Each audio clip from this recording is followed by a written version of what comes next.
शुक्रिया सर। सब minority community से हैं, इनको भी थोड़ा बोलने का मौका दे दें। शुक्रिया sir.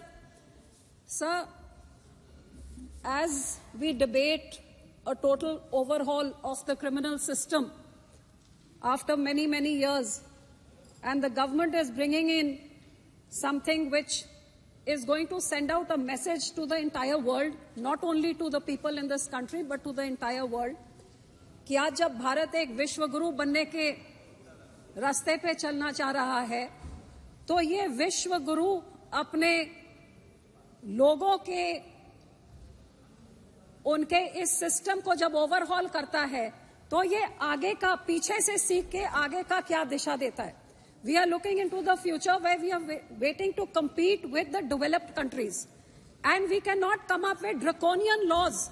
We can either become an authoritarian state like China, or we can go where human lives, human values, our rights as enshrined in the Constitution for everybody, from a minority to an SC to the last person in the queue, are all given equal importance and equal regard.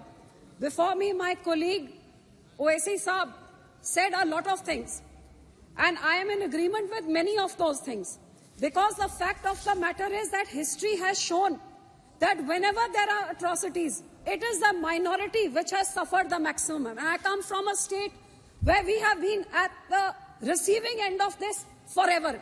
Sir, today the most important thing for any human being is his freedom as enshrined in the Constitution, my civil rights, my right as a human being to express what I believe, to be able to say what I want, and not live in fear of a police state misusing their powers to hound me because I have certain beliefs and I have the right to express them. Unfortunately today, sir, this law is going to give unbridled powers to the police and make it into an authoritarian state rather than a democratic country that we all want to live in, as enshrined in Baba Saheb Ambedkar's his constitution. Sir, in this bill, I would just like to make a few small points. That what is absolutely clear is that the police is getting the kind of powers which I don't think any police force should ever have, because it is clear that everybody in all these posts who are appointed by political people. And obviously their allegiances are towards political people. I don't need to tell what the Supreme Court says about certain caged parrots. But here we are talking about police at the level of state also, starting from the Thanedar to the SSP, to the IG, to the DGP. All are political appointees. And because of that, there is political pressure in their actions. And everybody sitting in this August House, every political party has borne the brunt of that. And nobody should understand it better than us and better than our Honorable Home Minister. Which is why I feel that these powers which are being given without any checks and balances to do as they want. The police has been given, there is a UAPA law, but today the police is being given exactly the same powers. And there are no checks and balances whatsoever, sir. So these arbitrary powers which are against liberty, democracy, dissent, opposition, and I think here is a living example that such an important bill is being discussed, which should be in a fair and transparent manner with everybody allowed to air their views. And here there is only the ruling party and a handful of us opposition people who are being allowed to say what we want. This is not the way for such an important bill to be passed, sir. Sir, these bills have many discrepancies. I don't know whether I should repeat what Owaisi Saab has already said. For example, the police custody up to 60 days, how the police are allowed to decide what they want to do and how they want to do it. I don't want to get into all of those, sir. My point is more on the human rights angle of it, because as a Sikh, sir, एक सिख होने दे नाते सा मैं इत्थे दसना चाहांगी कि साडे पंजाब ते पंजाबियां दे उत्ते जिन्हां यह पुलिस एट्रोसिटीज नू असी सहा हैगा, साडा इतिहास गवाह हैगा सर। ये ओ कौम हैगी सर जेड़ा मैनू आज दसन दी लोड़ नहीं, लेकिन शायद सारा हिंदुस्तान जानदा है ते लेकिन जेड़े नहीं जानदे ने उन्हां नू जरूर मैं दसना चाहांगी कि सब तो पहले ਉਹ ਸਾਡੇ ਨੌਵੇਂ ਗੁਰੂ ਸੀਗੇ ਗੁਰੂ ਤੇਗ ਬਹਾਦਰ ਸਾਹਿਬ, ਜਿਨ੍ਹਾਂ ਨੇ तिलक ने जंजोई ते रक्षा वास्ते अपना सीस कलम कर दिता, अपनी शहादत दी एक दूजे धर्म नूं जिंदा रखण वास्ते। ਇਹ ਸਾਡਾ ਧਰਮ ਸਿਖਾਉਂਦਾ ਹੈ। ਅੱਜ ਵੀ ਸਾਡੇ ਗੁਰਦੁਆਰਿਆਂ 'ਚ ਸਰਬੱਤ ਦੇ ਭਲੇ ਦੀ ਅਰਦਾਸ ਹੁੰਦੀ ਹੈ।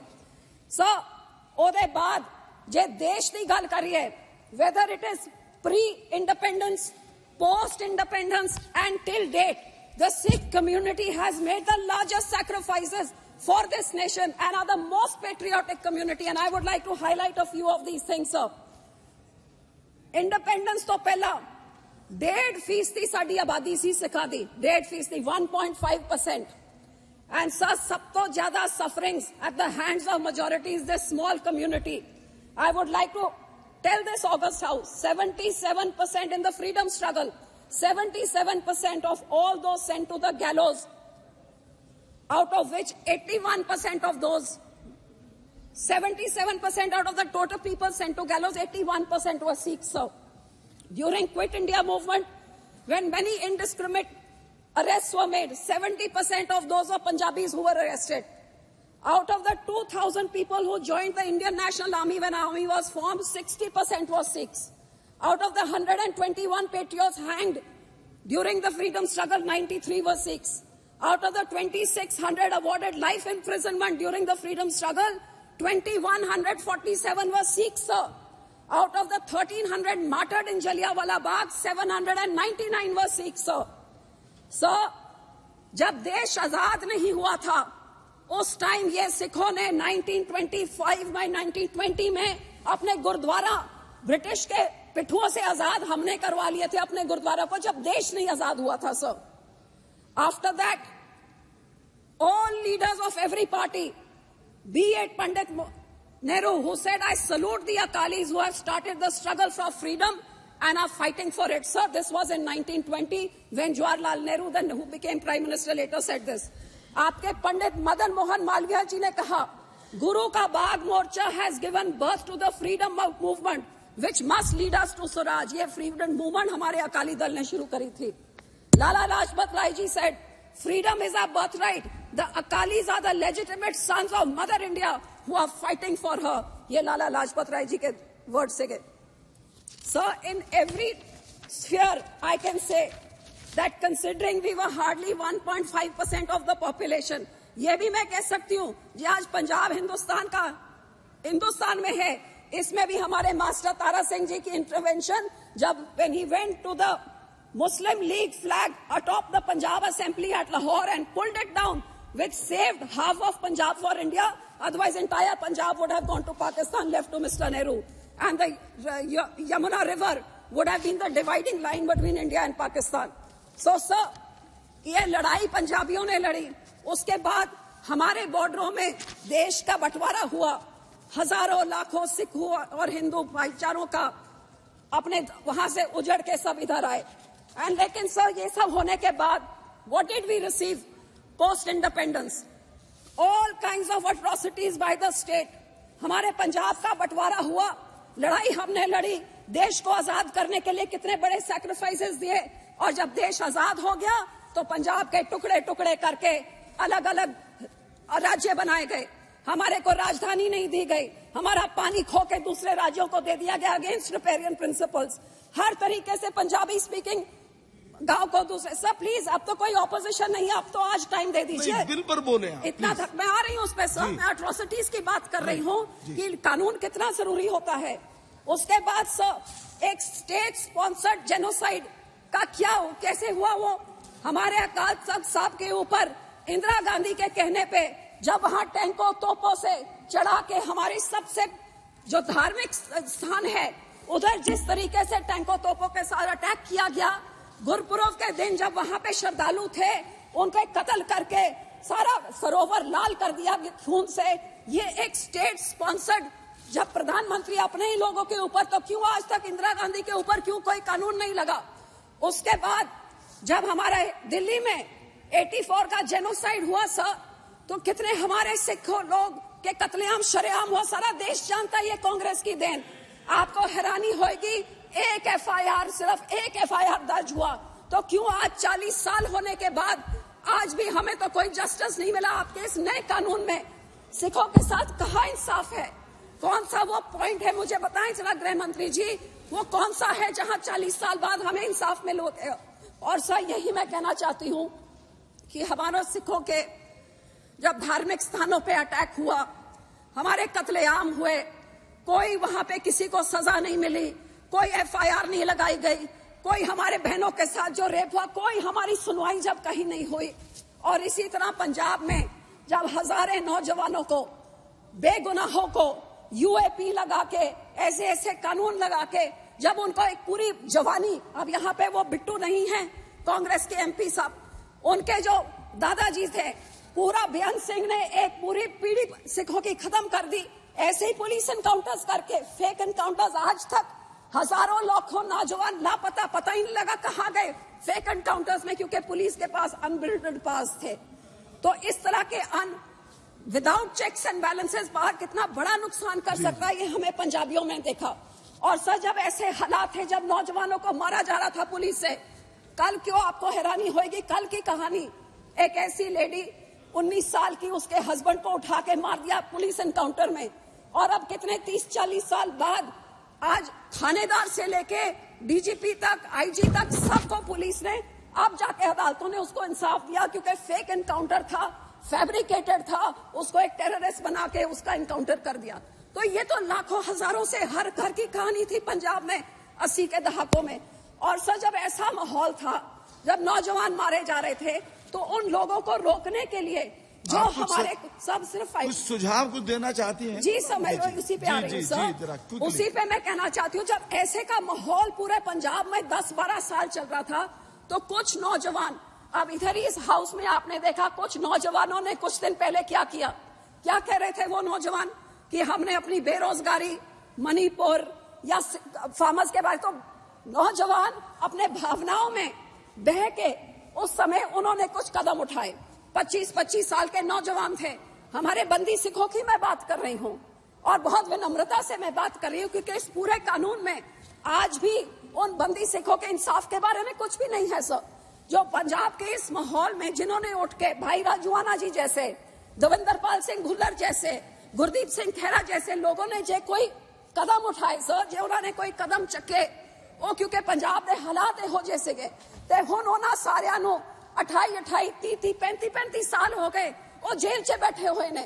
So where in the constitution or where in legal prudence does it say that you can just be imprisoned forever without any, आपको कोई इंसाफ ना मिले? ये तो ह्यूमन राइट्स की वायलेशन है, ये एक इंसान की इंसानियत की वायलेशन है। Sir 1 minute, 5 minute sir. Sir, here I want to say that in the mercy petition, जो आपने mercy petition के बारे में कहा है, सर फॉर एग्जाम्पल हमारे भाई राजूआना, यू मस्ट नो सर, 28 साल से जेल में बंद हैं, क्योंकि उस टाइम 84 के दहाकों में उन्होंने कोई कदम उठाया, कोई कंस्पिरेसी करी। 28 years he is lying in a prison in an 8x8 cell. For 12 years his mercy petition is pending. No decision is being taken. The court tells the government to take a decision, the government doesn't take any decision, and now the new law says besides his family nobody can apply for it also. If the person has no family, sir, उनके माँ बाप जे मर गए तो कौन करेगा? ये कहाँ से ये आप ये लेके आ रहे हैं? और 12-12 साल कोई इसका फैसला ना हो, तो इससे बड़ी बेइंसाफी क्या हो सकती है? जिस करके सर आई वुड से कि ये आप मर्सी पिटिशन वाला, तो I would appeal to you sir, जो 8 बाय की चक्की में 28 साल, 25 साल से अब 60-65 साल उनकी उम्र हो गई, और सुप्रीम कोर्ट कहता फैसला दो, और सरकार कहती है anti social elements are a problem to society. तो सर कई लोग ऐसे जिन्होंने बेअंत सिंह की हत्या में थे, उन्होंने बाय लॉ लीगली अपने तरीके से उनको पैरोल भी मिल गया, वो अपने घर पे भी रह रहे हैं, अदालत ने उनको घर भेज दिया, राजीव गांधी के किलर भेज दिए। तो जब वो उनको कोई सोसाइटी ने उनसे कोई प्रॉब्लम नहीं, गुड कंडक्ट उनके प्रिजन में रहा, तो क्यों नहीं ऐसे लोगों को फ्री करा जाता? सर जस्ट 2 minutes मोर। सर गुरु साहब के 550 सालों पे सरकार ने इस चीज का वादा भी किया था। आज इस कानून में मुझे कुछ नहीं दिख रहा कि when remission has been granted, when these prisoners are going to be set free, which you promised in 2019, आज तक नहीं हुआ। बल्कि आप UAP उठा के आप पूरा पुलिस को वो पावर्स दे रहे हैं, जो पुलिस आज भी उठा के कोई भी चीज, किसी को भी टेररिस्ट, 2019 पे आपने लॉ को रिवाइज किया कि पहले एक टेररिस्ट ऑर्गेनाइजेशन होती थी, अब किसी भी इंडिविजुअल को आप टेररिस्ट कर दें। इसका मिसयूज पंजाब में तो रोज ही हो रहा है, देश में भी देख रहे हैं, किसी को भी टेररिस्ट। आपको हैरानी होगी कि पंजाब में कुछ बच्चों ने सिक्खी का प्रचार करने के लिए कुछ पैम्फलेट घर पे मिले तो उनपे भी यूएपीए लगा दिया और फिर उठा के दूर दूर भेज देते। श्री रमेश विदुड़ी जी, सर मैं अपील करती हूँ कि इस कानून का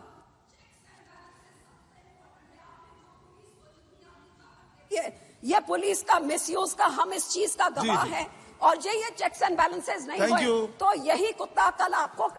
विदुड़ी जी, विदुड़ी जी, नहीं, why are you every time you are standing like this? Please sit down. I have told you that your chance will come. You please sit down. गुलामी की निशानी को sit down. जी